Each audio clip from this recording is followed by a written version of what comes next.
ایک بندے نے قرآن ہی نہیں کبھی کھول کے پڑھنا، نہ قرآن کی تلاوت کبھی سننی ہے، اور وہ اسکیپزم کی وجہ سے اسکیپ کرنے کے لیے میوزک ہی سنی جا رہا ہے، نیٹ فلکس پہ بیٹھا ہے، ٹی وی سیریز دیکھی جا رہا ہے، تو ایک مومنٹ آتا ہے کہ اسے ساری چیزیں ہٹ کرتی ہیں. Trust me, at the end of the night, when he or she has watched so many episodes of seasons اور اس نے بہت سی موویز دیکھ لی ہوتی ہیں، پھر وہ سوچتا ہے کہ یار میں نے اتنا کچھ کر لیا ہے، now what next؟ اور ایک ٹائم آتا ہے کہ اتنی فرسٹریشن ہوتی ہے کہ بندہ کہتا ہے یار what am I doing؟ کس حد تک یہ انٹرٹینمنٹ میں دیکھوں اور میں کر کیا رہا ہوں، and where will it all end؟ یہ بڑا بیسک کویسچن ہے really. یہ آپ سب کے ساتھ بھی ہوتا ہوگا. کبھی کبھی فرسٹریشن ہو جاتی ہے بہت زیادہ، جب اللہ کی عبادت ہی نہیں کرنی، جب قرآن ہی نہیں پڑھنا، اسپرچویلٹی زیرو ہے اور نفس الامارہ گرو ہوئی جا رہا ہے. تو اس لیے مومن اللہ کی عبادت کرتا ہے، وہ ظاہر ہے کہ سارے مومنین والے کام کرتا ہے، خشیت سے نماز پڑھتا ہے. تو مومن کو ایگزسٹینشیل ڈپریشن نہیں ہو سکتی، میں نہیں مان سکتا. تو ہم اس سینس میں کہتے ہیں کہ مومن کو ڈپریشن نہیں ہوتی، مطلب ہوتا ہے ایگزسٹینشیل ڈپریشن نہیں ہو سکتی. مومن کے سامنے مقصد ہے، اتنا بڑا مقصد ہے بھائی، دنیا کی بڑے سے بڑے حادثے کا وہ مقابلہ کرے گا یہ سوچ کے کہ یار اللہ کی طرف سے ٹیسٹ اور ٹرائل آ گیا، الحمدللہ. یس ہٹ ہوگا، ہٹ ہونا نیچرل ہے.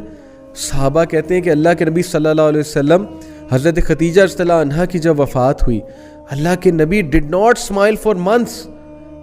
ایک کوٹ ہے کہ 3 months. Can you imagine the most smiling face on earth, he did not smile for months. تو ہٹ تو ہوئے، محبت تھی بھائی، سچی محبت تھی. اور کیا ہی ساتھی تھی حضرت خدیجہ رضی اللہ عنہا. فوت ہوئی، بہت دکھ میں گئے، لیکن کیا ایگزسٹینشیل ڈپریشن میں گئے؟ انہوں نے یہ سوچا کہ یار میرا پرپس کیا ہے یہاں پہ، نعوذ باللہ.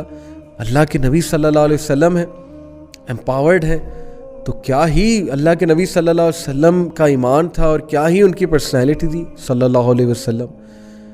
تو اس لیے میرا بتانے کا مقصد یہ کہ یس دکھوں سے، گریف سے انسان ہٹ تو ہوتا ہے، لیکن کبھی بھی یہ نہیں سوچتا کہ یار میں خودکشی کر لوں، یا مومن یہ سوچے کہ یار پھر لائف کا مقصد کیا ہے. وہ انٹرپریٹ فوراً کر لیتا ہے، یہ اللہ کی طرف سے ٹیسٹ ہے، حادثہ ہے، اللہ مجھے گرو کرنا چاہ رہے ہیں، آخرت میں ریوارڈ ملے گا، جنت میں ریوارڈ ملے گا، صبر کا جو ہے وہ بہت ریوارڈ ہے، اللہ مجھے عزت دے گا دنیا میں، اللہ میرے رینکس کو ایلیویٹ کرے گا. پھر تقدیر کا کانسیپٹ، ٹھیک ہے نا کہ حادثہ لکھا ہوا تھا، میں نے بہت کوشش کی. اب مثال کے طور پہ ایک بندے کا MBBS میں ایڈمیشن نہیں ہوا، انجینئرنگ میں ایڈمیشن نہیں ہوا، اس نے بڑی محنت کی گورنمنٹ کی ایک پوزیشن لینے کے لیے، اس کا ایگزام کلیئر نہیں ہوا، اس کا انٹرویو ہوا، وہ انٹرویو میں فیل ہو گیا. کیسے ڈیل کریں گے آپ ڈس اپوائنٹمنٹ سے؟ بتائیں مجھے کیا فلسفہ ہے آپ کے پاس؟ The best formula to deal with dish appointments, Islam gives you that formula. آپ کے لیے بہتری نہیں تھی وہاں پہ، آپ نے بڑی کوشش کی ایک چیز لینے کے لیے. میری لائف میں کتنی بار ہوا ہے، میں نے ایک جاب کے لیے اتنی ٹرائی کی، اتنی محنت کر کے گیا، فل سوٹیڈ بوٹیڈ ہو کے گیا، بہت ایکسائٹیڈ تھا، مجھے شور تھا میں یہ جاب لے لوں گا، آئی واز سو کانفیڈنٹ. وہاں جا کے انٹرویو میں فل کنفیوز ہو گیا، چپ لگ گئی مجھے سوالوں کے جواب آتے تھے، مجھ سے دیے ہی نہیں گئے. اب میں باہر آیا، میں فل جو ہے وہ اس میں شاک میں، ڈپریشن میں چلا گیا کچھ دیر کے لیے کہ یار یہ ہوا کیا ہے. بٹ دین Islamic philosophy of life brought me back کہ نہیں، اللہ کی بہتری تھی، اللہ نے کچھ کام لینا تھا نا. الحمدللہ ثم الحمدللہ. آپ دیکھیں after years now I am doing دعویٰ ورک. تو کیا پتا اس جاب میں جاتا، پتہ نہیں میں دین سے دور چلا جاتا. اللہ معاف کرے، Allah knows best. This philosophy will save you.